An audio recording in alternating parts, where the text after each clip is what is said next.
It's a rare point in a person's career, even in a person's life, when they're put in a circumstance such as mine. How often can you honestly say that you've been put in a position to stand between hundreds of overachievers and probably the festivities that they're about to go to? So, with that said, please, make yourself as comfortable as you can. I know you've been standing for a while. Enjoy the next few minutes while I blather on about something probably less pressing in your mind than upcoming parties and celebrations that you have. In reality, I have been given the momentous task of providing some parting words of wisdom to inspire you to go out and achieve greatness. Why? Because that's what the Valdictorian is supposed to do. I have to admit, it's going to be a tough time inspiring probably most of you. Being is, in reality, we have inspired and learned from each other as we've gone through the last 22 months. Let me explain. Many of us, myself included, we thought that when we embarked on the program, we were going to take our lives, we were going to put them on hold, we were going to go to school, and then we were going to come back and pick up where we left off. That was our plan. How hard can it be? Well, little did we realize that collectively, the contents of our lives, our jobs, our relationships, school, it would provide a stack of business cases on the human condition that would make Julian very, very jealous. In the face of everything, we survived, we thrived. We really figured it out. These were really the key lessons we learned from the program, and they're going to stick with us long after we've forgotten what an inelastic demand curve really looks like. You guys probably remember that one. That's the Viagra one. Spend anything to get anyway. So here's a reminder of a few of the things that happened while we put our lives on hold and went back to school. One of our classmates got married a few weeks before the program started. And one of us got married during the program. For the record, you two ladies are nuts. One classmate got promoted to president and moved out of the country. Big step, while still managing to continue on with the program. A few of us lost or quit our jobs, and some started new jobs. One of us had their second child.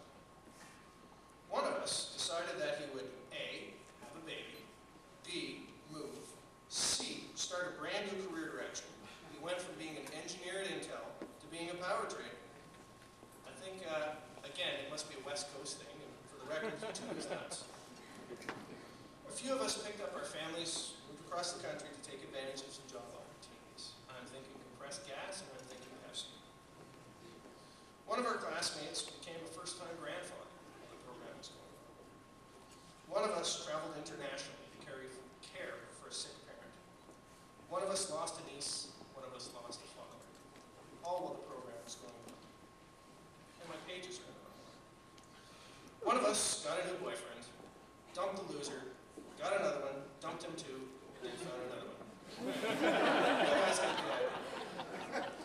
One of us got a new significant other and moved in with him during the program. One of us decided he was going to run for the Green Party. And he even got his whole team to help stuff envelopes with grass seed during class.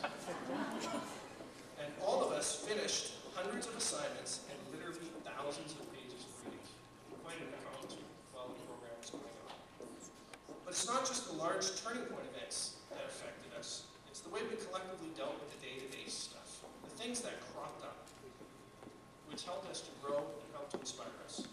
For instance, skipping class to attend a child's musical recital, an award ceremony, school plays, and the rest of the team just picking up and covering for us because it was the right thing to do. Managing to get out for a run, swim, or even a walk with a loved one, and not feeling one bit of guilt about it because we knew that our group assignments were being well taken care of. Still being able to take some time out to volunteer at a Habitat for Humanity build, simply because it was important to feed your soul. Coaching a teammate through a tough BDM concept, simply because you have the ability to be able to do so. And offering to trade leads on assignments because one of your teammates had pressing things at work, and you were in a little bit of a lull. In reality, as much as we thought we could, we never really put our lives on hold. School just became part of our experience, part of our collective. We really took these circumstances all in stride. People ask me, as I'm sure they ask you as well, would you recommend the program at Queen's? I invariably answer, yeah, I loved it. And then people say, well, what did you learn?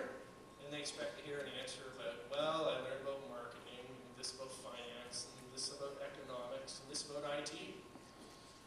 But really, that's not typically what my answer is. I really don't answer about the academics. I don't want to scare them off. My answers are about the soft stuff, usually something about how I refine my leadership abilities to be able to deal with challenging and trying circumstances, about being able to adapt my approach and learn to work through others to achieve collective goals. That all sounds so very grandiose. Really, what it comes down to is you learn you cannot do this program alone. You learn to be part of a team, both at school and at home. And here's where I make the big call out to the wives, the boyfriends, the husbands, the children, the ones who weren't in the program but were in the program. Thank you for listening.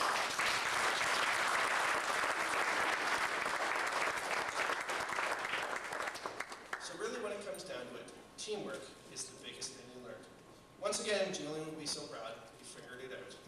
I could even work something in about creating a personal flywheel to show that Richardson and I was paying attention in class, even though that wasn't reflected in the grade on my paper. But I probably won't do that. The last question I'm asked is, what is the best thing about the program at Queen's? And if I was more elegant with my prose and able to string the words together, I would probably give this quote. The best moments in our lives are not the passive, receptive, relaxing times, although such experiences can be enjoyable if we work hard to attain them. The best moments usually occur when a person's body or mind is stretched to its limits in a voluntary effort to accomplish something difficult and worthwhile.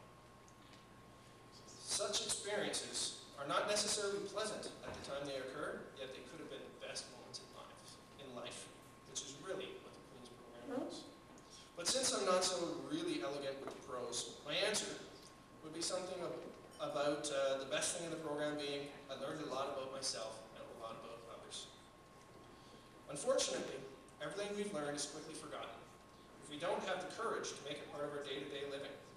My challenge to each and every one of you is to put your learnings into action and to inspire others. Get a protege or two and instill some confidence and knowledge into them.